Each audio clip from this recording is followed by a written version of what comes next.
The Dragon Ball series has quite the storied history in terms of video games, which makes sense seeing that Dragon Ball might be one of the most popular works in anime and manga history. You've probably seen the numerous videos showcasing the history of Dragon Ball Z video games, so I'm not going to sit here and walk you through all the games, but since Kakarot has come out and is hopefully good, I want to make a video about some of the games. And sure, I could have made a video about why in the world there are so many games going through the story of Z over and over, but then I realized that video devolved into me ranting about numerous plot holes for no reason lasting upwards of 30 minutes. Then I was going to do a video about the card game that's not Super Dragon Ball Z, but I couldn't bring myself to do it. I mean, I want to do it, but just not right now.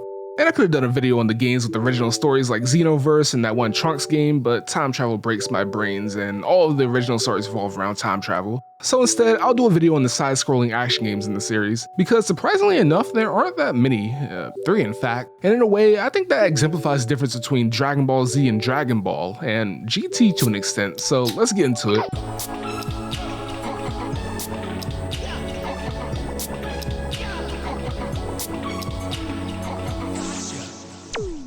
So as I touched on mere seconds ago, the main reason I decided to do the side-scrolling action games was because it exemplifies an aspect of Dragon Ball that isn't as talked about, and it's an aspect that I feel will be touched on more in Kakarot, and that's the sense of adventure. Look, I know there's a reason why so many of the games in the series are straight up fighting games, but there's more to the show. In Dragon Ball, the show started off as an adventure throughout the world to find the Dragon Balls, going to different places and meeting a variety of interesting people. Sure, later the idea of the world tournaments and Demon Piccolo brought to the spotlight the idea of training extremely hard to keep up with the power creep, but the sense of adventure was still an underlying aspect of the show, which is best seen in Goku himself. This boy who only knows his grandpa's teaching and the jungle he lives in has no idea what the world is like, and that's perfect for us.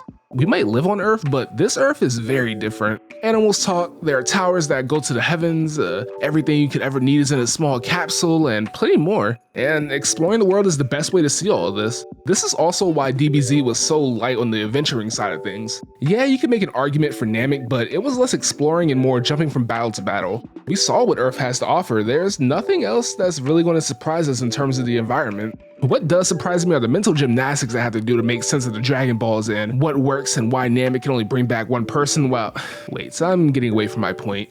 GT tried to rectify this by going back to the adventure but having it on an intergalactic level, which was, in my opinion, pretty entertaining. They even powered down Goku severely to essentially lower the level of the enemies for a bit, and in doing that, lowering the stakes to create a comfier atmosphere. Of course, seeing as this came after DBZ, this meant that I was going to devolve into power creep and non-stop action after a certain time. But still, the thought was there. It's why there should be no surprise that the only side-scrolling action games revolve around Dragon Ball and GT. So what does all this have to do with my choice of genre for this video? Well, that's pretty simple. A lot of the games focused on the fighting aspects of Dragon Ball Z, which makes sense, that's what Dragon Ball Z is known for. And sure, you have things like Budokai 3 where you fly throughout the world, but that's still just from major battle to major battle with the occasional side scene. And that's fine, it makes perfect sense, but that's not what I'm here for.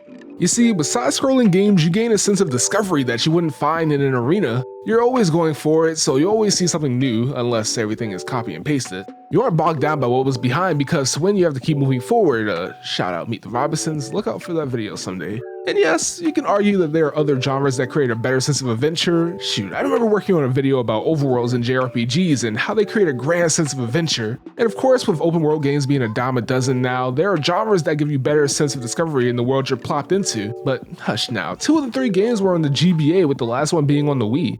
And this was a time where open world games weren't all over the place, and there's only been one DBZ RPG, and that was made by the people who did the Naruto one, so they probably weren't free to make more. So with all that out of the way, I should actually reveal the games that I'm talking about, which has taken way too long at this point.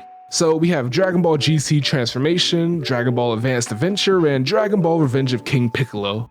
First up, I'll start with GT Transformation, which is my least favorite of the 3. If we're really going to be splitting hairs here, this is a beat 'em up, but I'm not one to do all that, so here we are.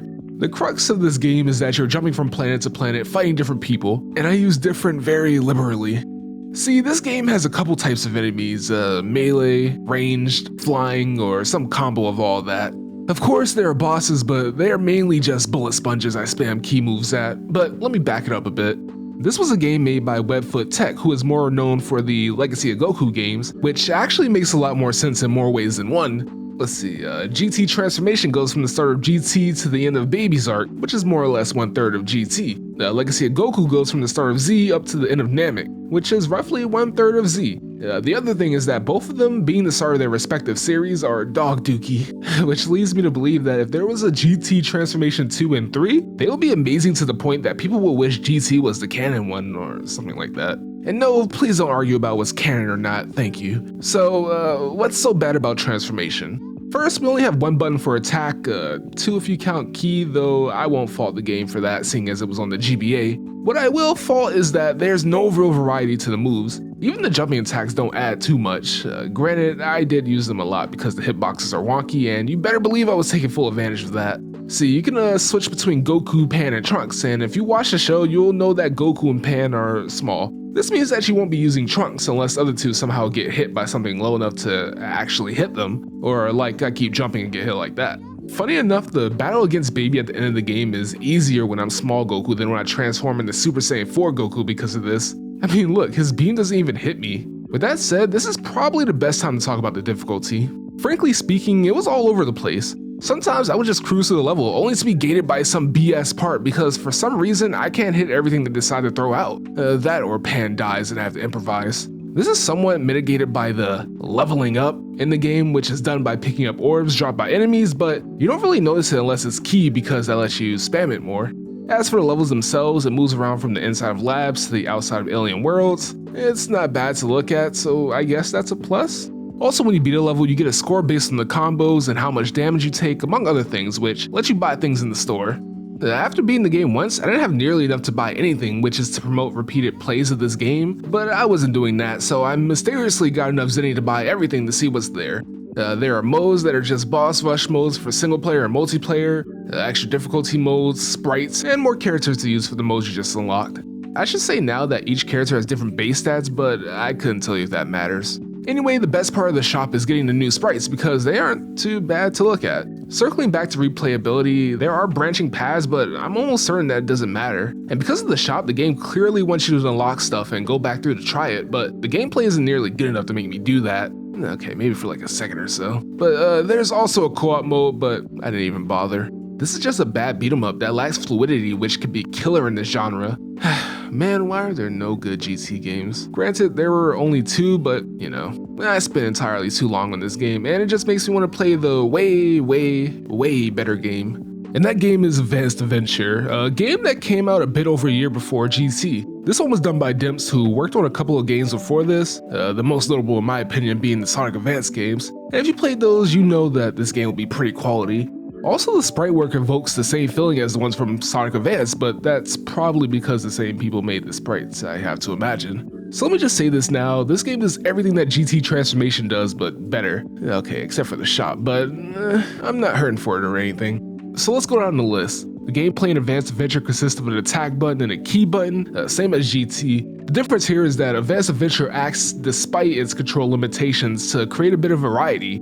There are directional attacks, and the jump attacks can flow right into the ground attacks. And speaking of aerial combat, there are sky battles, and while they still are functionally the same thing as ground combat, they do a really good job at emulating the feel of soaring through the sky, and the boss battles do a great job of adding to this feeling. This is in stark contrast to the flying section of GT Transformation, which were also basically just the ground sections, but the hitboxes were a little worse. But the cool thing about this game is that the combos could be done even if you don't hit confirm first, which might not sound like a lot, but it gives a sense of fluidity by allowing the full animations to play out instead of the same punching frame waiting for a hit, which can feel largely unsatisfied and extremely disjointed.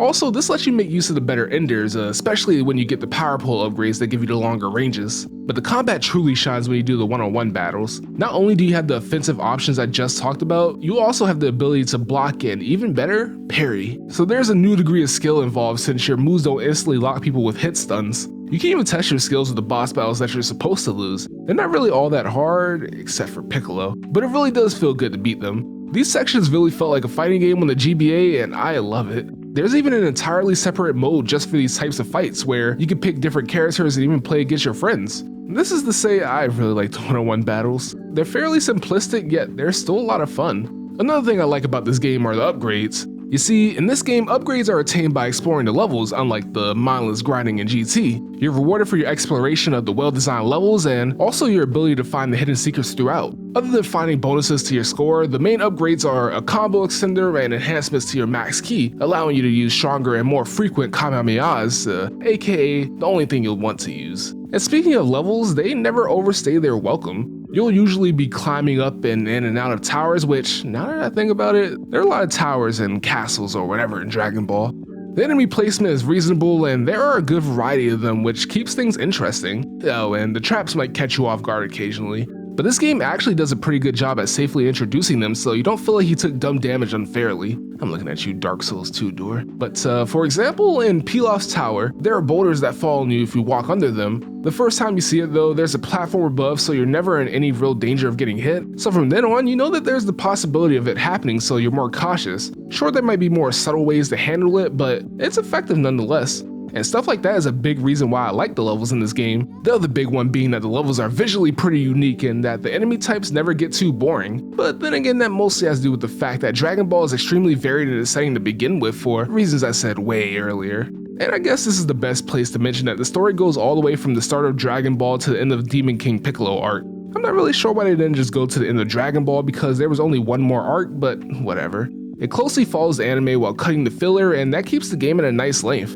Finally, in terms of replayability, if you beat the game as Goku, you could play through the game as Krillin. There's no extra cutscenes or anything, which would have been cool, but you do get to start the game maxed out. Plus, Krillin gets a different moveset, so it's cool to go through the game a little bit again, if not just going all the way. You can also play as like any character through the levels in the story. All you have to do is find their portraits in-game and then boom, you can use them. It's pretty cool to play as a wolf for General Blue. Also, you get a little challenge where you can try and find all the items which nets you a minigame. I'm not sure what that minigame is, but it's there.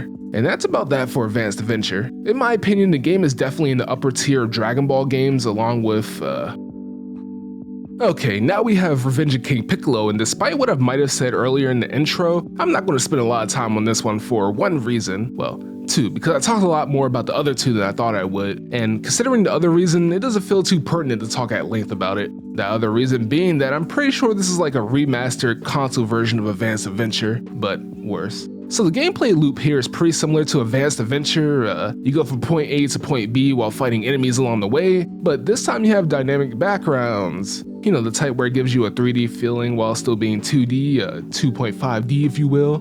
Goku also gets Sonic's homing attack and uses that to get around. I don't know, it didn't really grab me. It wasn't fun like Advanced Adventure or a betrayal of my expectations like GT, it's just kind of boring.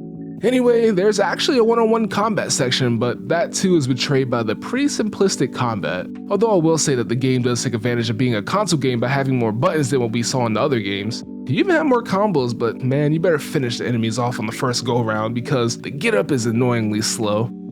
Look, the game is the easiest of the three, so there's not much to think about. The bosses are gimmicky, which just drags out the game more than it needs to be, but then again, the gimmick is usually just run out of the way of whatever they're shooting at you. No, and a weird thing about this game is that the story is somehow smaller in scope than Advanced Adventure. It starts at the Red Ribbon arc, ending once again at Demon King Piccolo, and also there's collectibles and levels again, but I'd rather just collect Zenny and buy things at the shop, like upgrades and other collectibles. At the end of the day, I wish they did more with this game because the developers have made some great games, but alas, the best thing you can say about this game is that it's better than GT Transformation. It's just forgettable and somehow pales in comparison to a Game Boy Advance game. We made it. Not much to say in closing because I feel like each game got their own conclusions. But if you're still here, thank you so much, it means a lot. Dragon Ball might be the anime with the most games, so it's always fun to look at the lesser known ones. If you have a DBZ game or just any anime game you'd like us to take a look at, let me know in the comments below. I kinda like to read them. I do know I want to look at the Uzumaki Chronicle games eventually, and there are some other games I'm looking at. I won't say what it is yet, but it's not like anyone's on the edge of their seat waiting to see what game it is. Anyway, before you get lost somewhere in the mini filler episodes of Namek, have a good day.